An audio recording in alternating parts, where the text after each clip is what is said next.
The room was heavy with silence. The kind of silence that feels alive, pressing against the walls, whispering to anyone brave enough to listen.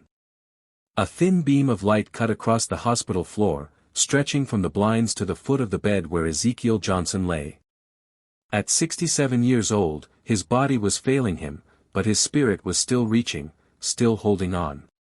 Tubes ran into his arms, monitors traced the fragile rhythm of his fading heart, and beside him stood the woman who had shared his life for more than 4 decades. Her name was Marjorie. To the world, she was the loyal wife who stood by her husband through thick and thin, who raised 3 beautiful children with him, who built a life that others admired. But what Ezekiel did not know was that the very person he trusted most was about to strip him of the peace he deserved in his final moments. She leaned close. Her lips brushed his ear. And with a voice steady, sharp, and cold, she whispered the words that cut deeper than death itself. "They were never your children, Ezekiel." His eyes opened wide, searching hers with disbelief, with pain, with the kind of heartbreak no machine could measure. The monitors beside him ticked on, indifferent to the devastation unraveling in the space between them. A lifetime of fatherhood, of laughter and lessons, of love and sacrifice, was shattered in a single confession. And she did not stop there. In the corner of her mouth curled something chilling, not sorrow, not regret, but a satisfaction she could no longer contain. For this was not just the ending of a marriage. This was the fulfillment of a revenge born years ago, revenge against not only her husband but against her own sister, Evelyn. Outside the room, the children, grown now, unaware of the truth that had defined their entire lives, waited quietly, praying for their father's comfort. They had no idea that when they walked back into the room, they would no longer recognize the family they believed they came from. The camera freezes here. The narrator's voice deepens. This is where our story begins. How does a family built on trust collapse into betrayal? What drives a woman to weaponize the truth against the man who gave her everything? And how does a decades-old rivalry between sisters lead to the destruction of not one, but 2 households? To answer these questions, we must go back. Back to the beginning, to the story of Ezekiel and Marjorie, to the lives they lived, the secrets they carried, and the quiet storms that built until the day they broke. Because betrayal is never sudden. It grows like a shadow, feeding on silence, waiting for the right moment to strike. Tonight, we uncover the story of love twisted into revenge. Of family torn apart not by outsiders, but by the very people who vowed to protect it. A story where truth was not a gift, but a weapon. And a confession came not to heal, but to destroy. This is not just the story of Ezekiel Johnson's deathbed. It is the story of how betrayal rewrites history, and how revenge never truly ends. On the surface, the Johnson family looked like a painting framed in gold. Their home in Birmingham, Alabama was modest but warm, a place where the grass was always cut, the windows polished, and the sound of children's laughter drifted into the neighborhood. Neighbors waved when they passed. Church friends often spoke of the Johnsons as the kind of family you prayed to become. Ezekiel Johnson was the anchor. Born in 1955, raised in the heart of the South, he grew up with little but carried himself with dignity that money could never buy. He was a man of deep faith, the kind who bowed his head before meals and pressed a strong hand on a neighbor's shoulder when they were hurting. He owned a small auto shop, where he worked long hours beneath the hood of old cars, sweat soaking his shirt, grease staining his hands. He was quiet but dependable. The kind of man who gave more than he ever asked for. And then there was Marjorie. When she entered a room, people noticed. She carried herself with a confidence that turned heads, her beauty sharpened by intelligence, her smile both a comfort and a challenge. She met Ezekiel in her 20s at a Sunday service. He was captivated not just by her looks but by the way she carried herself like someone who could survive any storm. Within a year, they were married. Together, they had 3 children, 2 boys, 1 girl. Ezekiel poured his soul into fatherhood. He was the one who taught his sons to throw a football, the one who walked his daughter to her first day of school, the one who worked late into the night so Christmas morning would always be full of gifts. He lived for them, never questioning whether the love he gave was the love he received in return. To outsiders, the Johnsons were a model family. Sunday mornings in pressed clothes, lined up neatly in a church pew. Summer barbecues in the backyard with neighbors stopping by for a plate. Birthday parties where the laughter of children spilled over the fence. But every painting has cracks that only show when the light hits at the right angle. And in the Johnson home, the cracks ran deep. Marjorie was not a woman content with simplicity. To Ezekiel, loyalty was the measure of love. To Marjorie, love was not loyalty, it was power. And power, once tasted, was never enough. Friends noticed her distant gaze at gatherings, her quick temper when conversations turned too close to home. She began making late-night phone calls, whispers caught in the dark when Ezekiel thought she was sleeping. There were unexplained absences, excuses that felt rehearsed. Ezekiel, a man of trust, chose to believe her. But trust can blind even the wisest heart. Their children saw glimpses of tension, raised voices behind closed doors, silence stretching across dinner tables, the quiet tears their father thought he hid in the garage. Still, the family portrait held. To the outside world, they remained perfect. Inside, a storm was slowly building, one that would not only shatter their marriage but would tear down generations of trust. Ezekiel gave everything. Marjorie took everything. And yet, she wanted more. For in her heart, betrayal was not born of necessity but of choice. A choice that would redefine what family meant. A choice that would, years later, strip her husband of peace on the very night he needed it most. The Johnson family was not built on truth. It was built on secrets. And secrets, no matter how carefully hidden, always wait for their moment to destroy. Long before the deathbed whispers. Long before the children, the DNA tests, the betrayal that shattered Ezekiel's final breath, there were two sisters. Marjorie and Evelyn Daniels. If Marjorie was sunlight, dazzling and commanding, Evelyn was the shadow she cast. The younger of the two, Evelyn grew up watching her sister steal every spotlight. School dances, family gatherings, even the smallest compliments, Marjorie claimed them as if they were her birthright. Evelyn learned early what it meant to live second, to be compared, to be overlooked. Their mother used to say, Marjorie was born to shine. And those words, repeated over and over, carved themselves into Evelyn's heart like a wound that would never close. In high school, Evelyn bloomed into her own quiet beauty. Her smile was softer, her voice gentler, but she lacked the fire that made Marjorie unforgettable. Boys noticed Evelyn, yes, but only until Marjorie walked into the room. Then Evelyn would watch, helpless, as their attention shifted, as if she had been erased. What Marjorie wanted, she took. And what she took, she never returned. As the sisters grew older, that rivalry hardened into resentment. Evelyn accused Marjorie of stealing not just attention, but opportunities.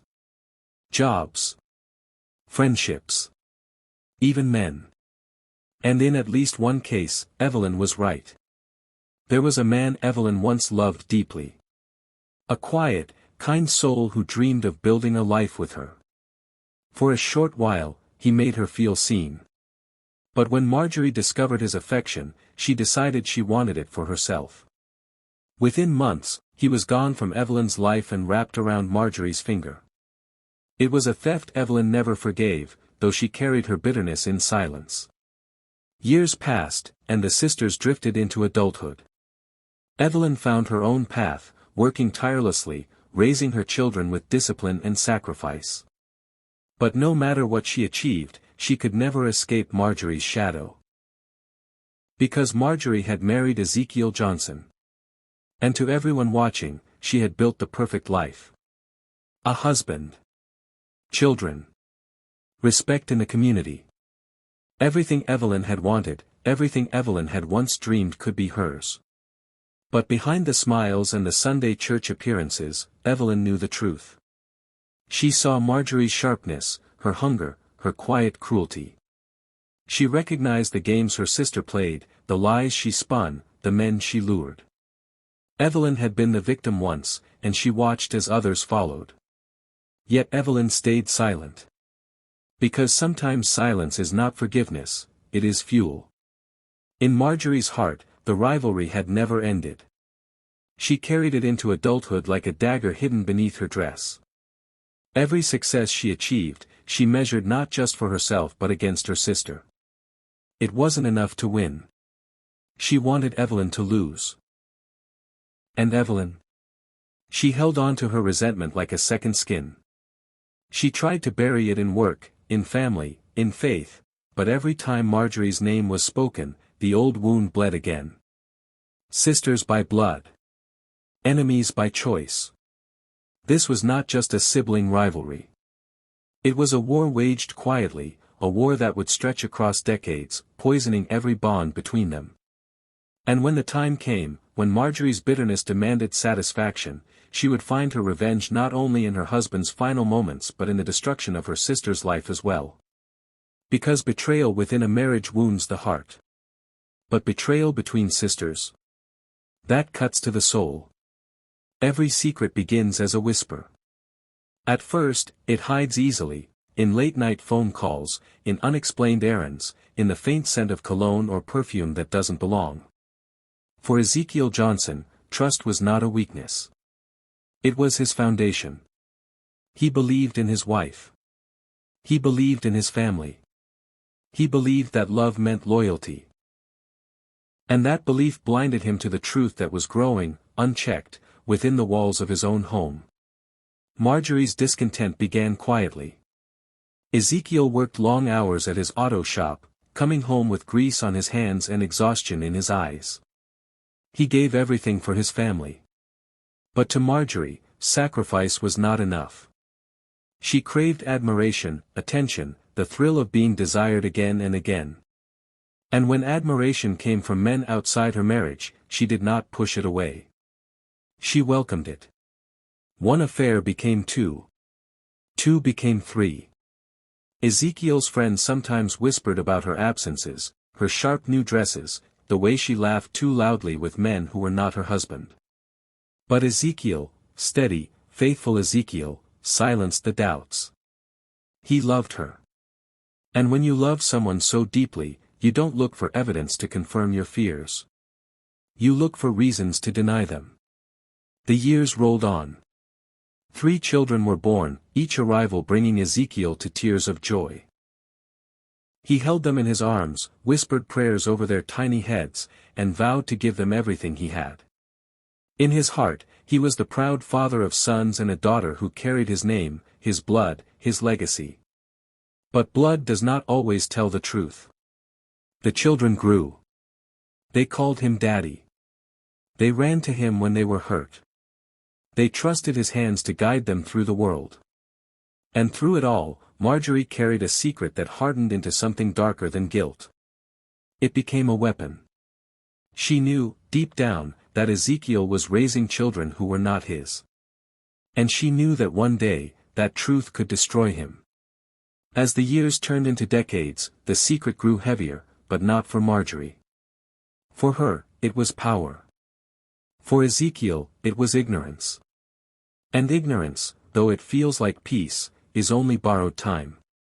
The truth finally surfaced after Ezekiel's death. DNA tests confirmed what Marjorie had already confessed at his bedside. None of the children were his by blood. Not one. The weight of that revelation was unbearable. For the children, it dismantled their very identities. For the community, it turned whispers into judgment. But for Ezekiel, lying in that hospital bed, it was worse than death itself. Because a man can face death with dignity. But to face death knowing your life was built on a lie, that is a cruelty beyond measure. And Marjorie knew this. That was why she chose the deathbed. Not a moment sooner. Not a chance for him to heal, or to understand, or to reconcile. No. She wanted him to leave this world with his heart broken and his spirit crushed. She wanted her truth to be the last thing he ever carried. But why? Why would a woman destroy the man who gave her everything? Why would she shatter the children who depended on her? The answer was simple, and yet devastating. Marjorie's betrayal was not only about Ezekiel. It was about Evelyn. Her sister. The shadow she could never escape. And by destroying Ezekiel, by poisoning the bloodline, by turning the Johnson family name into ashes, Marjorie believed she had won. She had outshone not only her husband, but her sister too. For betrayal was never her mistake. It was her plan. Revenge does not always come in the form of fire or fury. Sometimes, it is slow.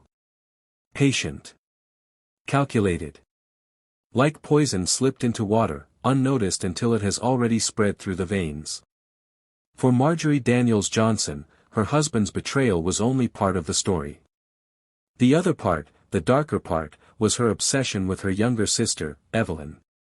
From the outside, people believed the sisters had drifted apart simply because of time, distance, and family obligations. But beneath that polite surface, the rivalry had never ended. It had only evolved. Evelyn had once accused Marjorie of stealing the man she loved. It wasn't just a passing bitterness, it was a wound that scarred her youth and shaped her womanhood. And though Evelyn tried to build her own life, raising children, working tirelessly to keep her household together, Marjorie never let her forget who she was competing with. Every holiday gathering became a stage. Marjorie would show up in new clothes, with her husband Ezekiel by her side, their children polished and smiling, every detail choreographed to remind Evelyn of what she lacked. Evelyn felt it in her bones. She wasn't just losing a battle to her sister, she was living in her sister's shadow every single day. But what Evelyn didn't know was that Marjorie's cruelty went beyond pride. She wanted to destroy her. Piece by piece. The first strike was small but cutting. Marjorie discovered Evelyn's financial struggles, late mortgage payments, debts quietly stacking. Instead of helping, she exposed them, whispering to family friends, letting the story spread until Evelyn's dignity was picked apart by gossip. To Evelyn, it felt like the ground beneath her was giving way. The second strike was even more devastating. Marjorie found out that Evelyn's husband had been unfaithful years before. A secret Evelyn had buried deep, trying to protect her children from shame. Marjorie unearthed it and revealed it in the cruelest way possible, through whispers at church, through smirks at family gatherings. She made sure everyone knew. Evelyn was humiliated, her marriage strained, her children caught in the fallout.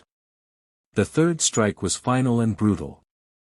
Evelyn's eldest son, the one she had raised with all the discipline and love she could muster, confided in Marjorie during a time of weakness.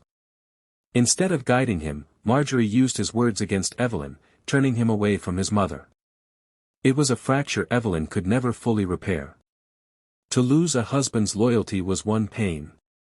But to lose a child's trust, that was a wound that never healed. And through it all, Marjorie smiled. To the outside world, she was simply living her life, successful, admired, untouchable. But inside, she fed on Evelyn's suffering like it was oxygen. This was not just rivalry anymore. This was war. Marjorie had destroyed Ezekiel's peace on his deathbed. But to her, that was not enough. She wanted her sister to feel the same weight, the same despair, the same breaking of the soul. And slowly, Evelyn did. The once proud younger sister, the one who had dreamed of stepping out of the shadows, found herself cornered by shame, isolation, and betrayal. Not from strangers. Not from enemies. But from the very sister who had shared her childhood bed, her secrets, her blood. And the cruelty of it all was this: Marjorie was not ashamed. She carried her vengeance like a crown. In her mind, she had won. But victory built on destruction is no victory at all.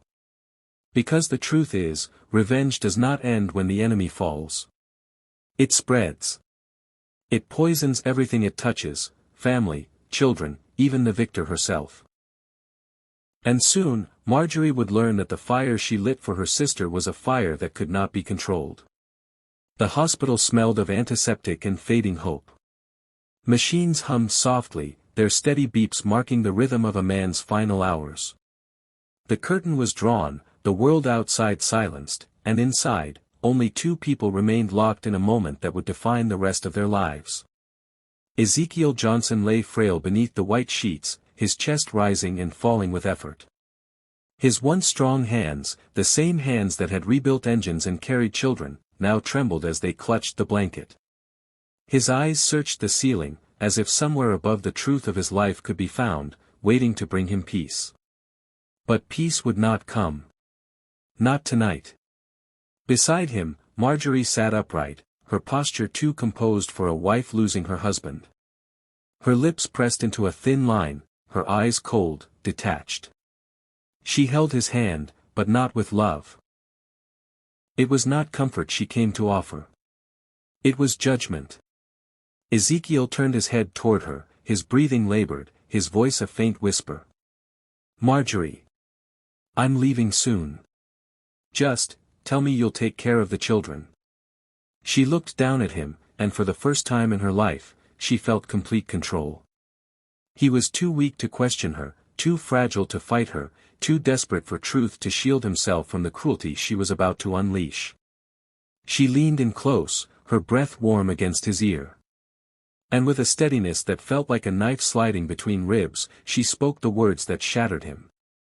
"They were never yours, Ezekiel. Not one of them." The monitors continued their rhythm, unbothered by the weight of her confession. But inside Ezekiel's chest, the sound of betrayal thundered louder than any machine. His eyes widened. Tears pooled, not from pain of the body, but from pain of the soul. 40 years of fatherhood collapsed in a single instant. Every birthday he had saved for. Every football he had thrown. Every prayer whispered over his sleeping children, all of it unraveled. He saw not memories, but lies. Not a legacy, but ashes. His lips quivered as if to speak, but no words came. His breath caught, his body weak, his spirit crushed under the weight of a truth that should never have been told this way. Marjorie did not cry. She did not apologize. She sat back, watching as her husband's world crumbled in his final minutes. In her heart, there was no sorrow. There was only the satisfaction of victory, over him, over her sister, over anyone who had ever doubted her control. Outside the room, the children waited, whispering prayers for their father's peace. They had no idea that in the time it took for a confession to pass from lips to ears, their entire identities had been rewritten. Inside, Ezekiel's breaths grew slower. His chest rose and fell with the weight of betrayal pressing down on him. He closed his eyes, perhaps praying for one final ounce of strength, perhaps begging for the chance to forget what he had just heard. The machine's beeps slowed. The shadows in the room grew longer. And Marjorie remained still, unflinching, watching the life drain from the man who had given her everything, who had trusted her with everything. When Ezekiel took his last breath, he did not take peace with him. He carried pain. He carried betrayal.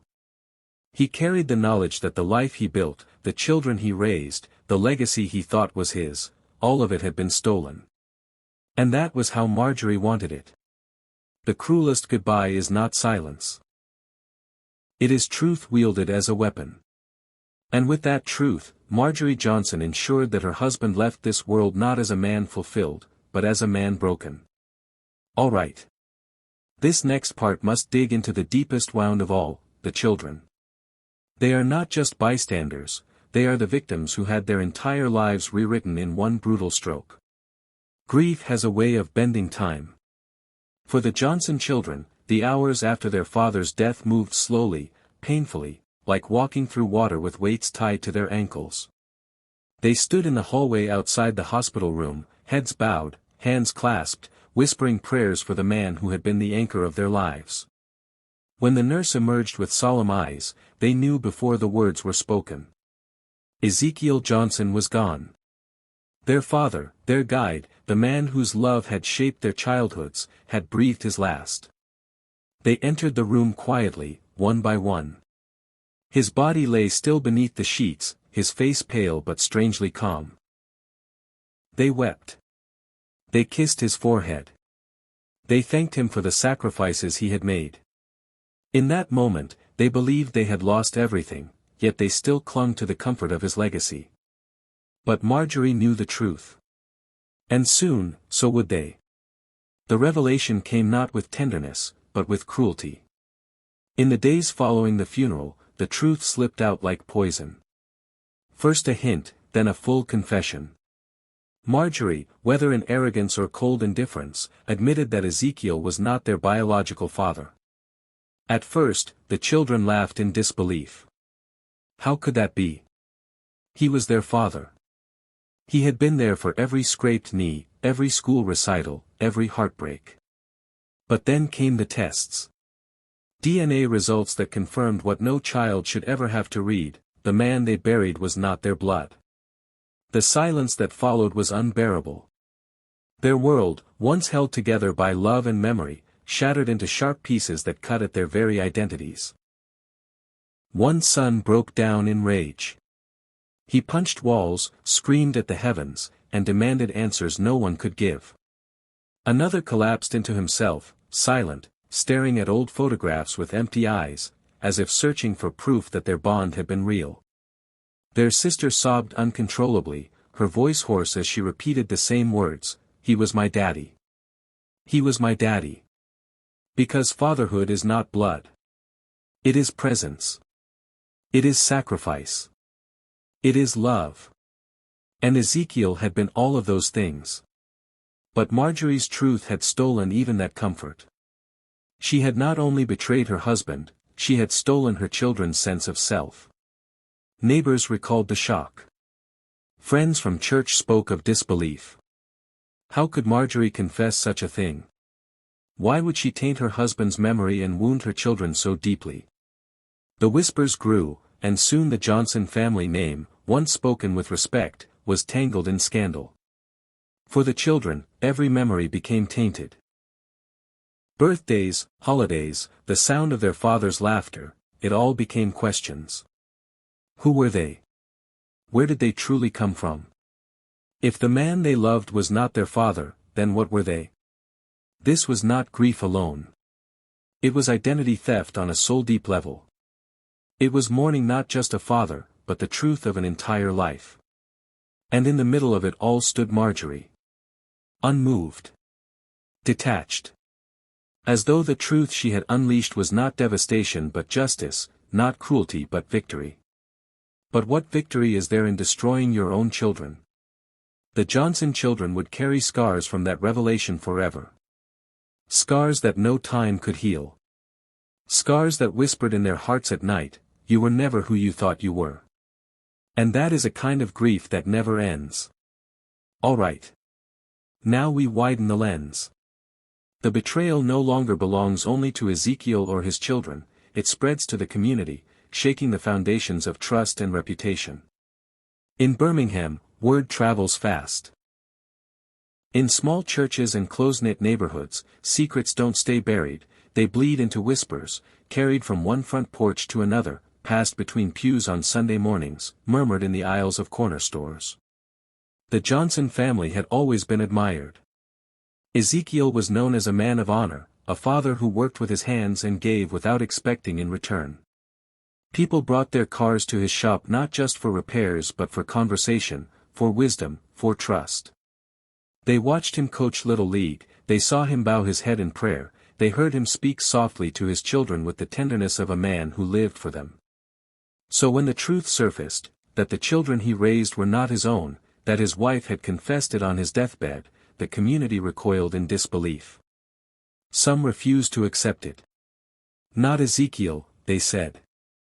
He was too good a man for that kind of betrayal. Others whispered that they had suspected Marjorie for years, pointing to her sharp tongue, her wandering eyes, the way she moved with a confidence that seemed to hide something darker. In the pews of the church, the whispers grew louder. Women shook their heads, men clenched their jaws. Some pitied Ezekiel. Others pitied the children, stripped of their father's legacy in the cruelest way imaginable. And yet, a few defended Marjorie, claiming she had carried her own pain, her own secrets, that no one outside the marriage could ever truly understand. But the majority judged her harshly. For in a community built on family and faith, betrayal was not just a private sin, it was a public wound. Neighbors remembered the barbecues in the Johnson backyard, the way Marjorie stood beside Ezekiel with a practiced smile, the way the children played carefree. Now those memories felt tainted, as if the entire neighborhood had been fooled. Was any of it real, they asked.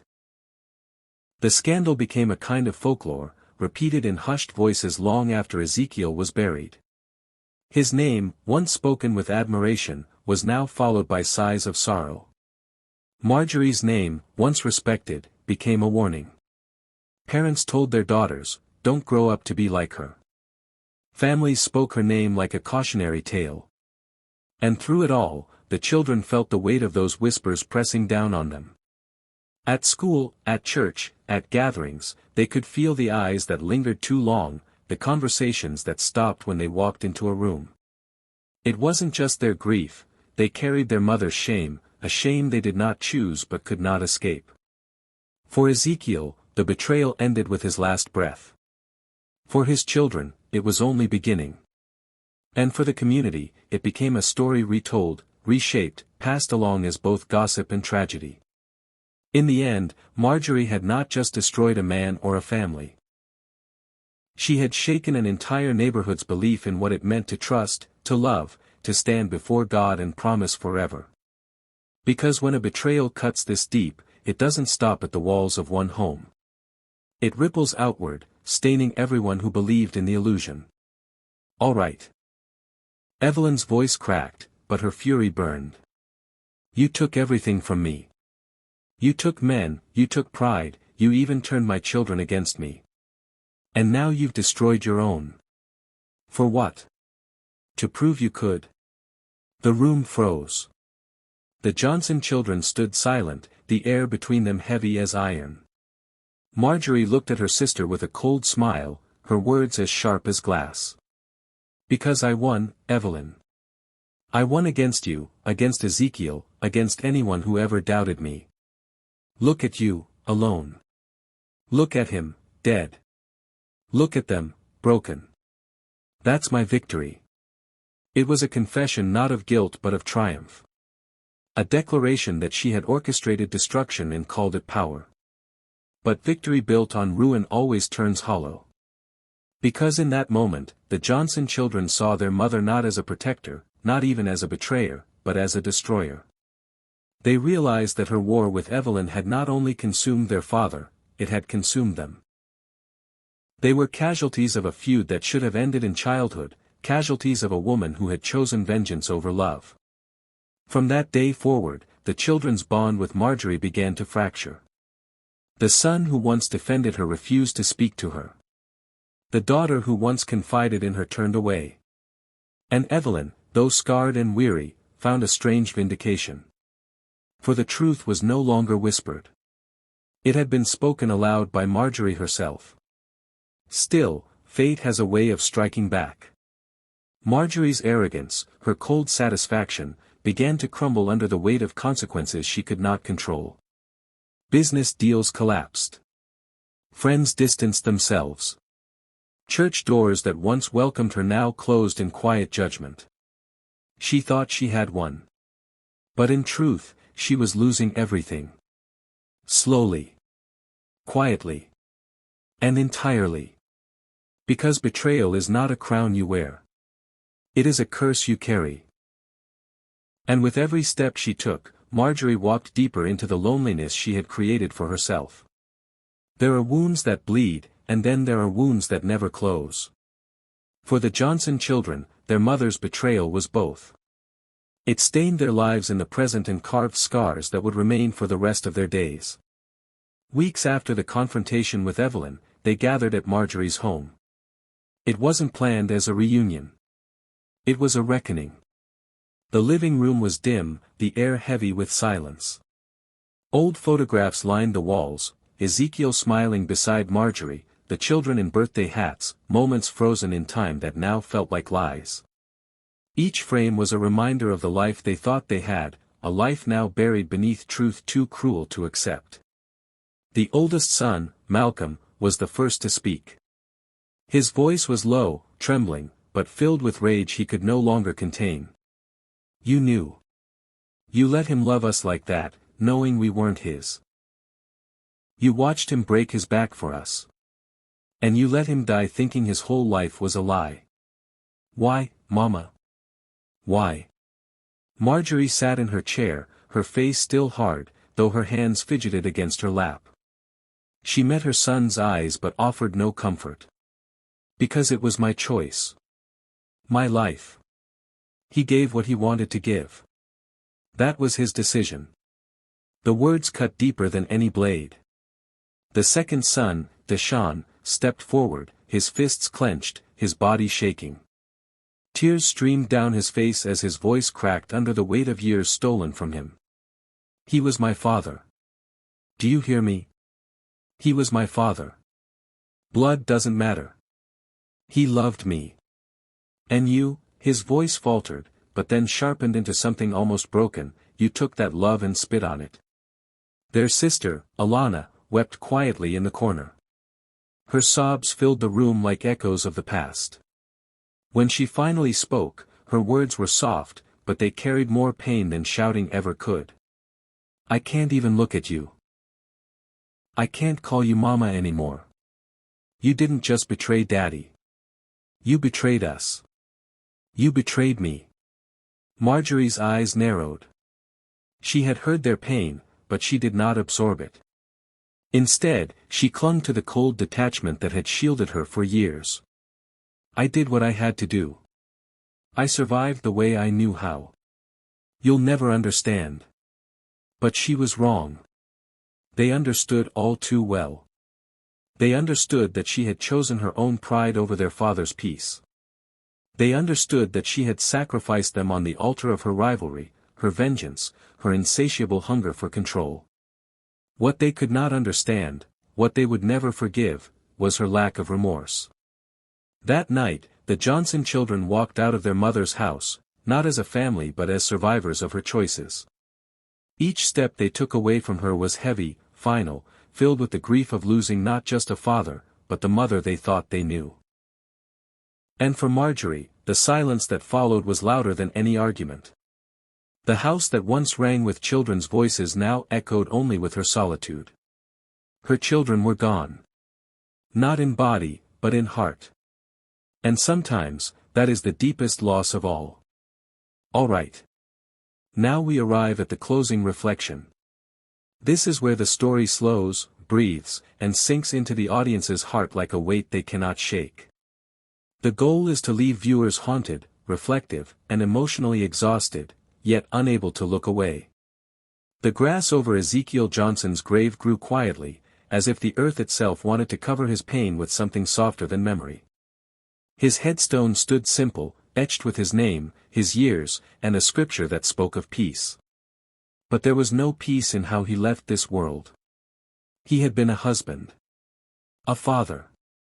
A man who worked with his hands, prayed with his heart, and gave with his soul. He had raised 3 children with love, never questioning whether they were truly his, because love does not ask for proof. It gives without condition.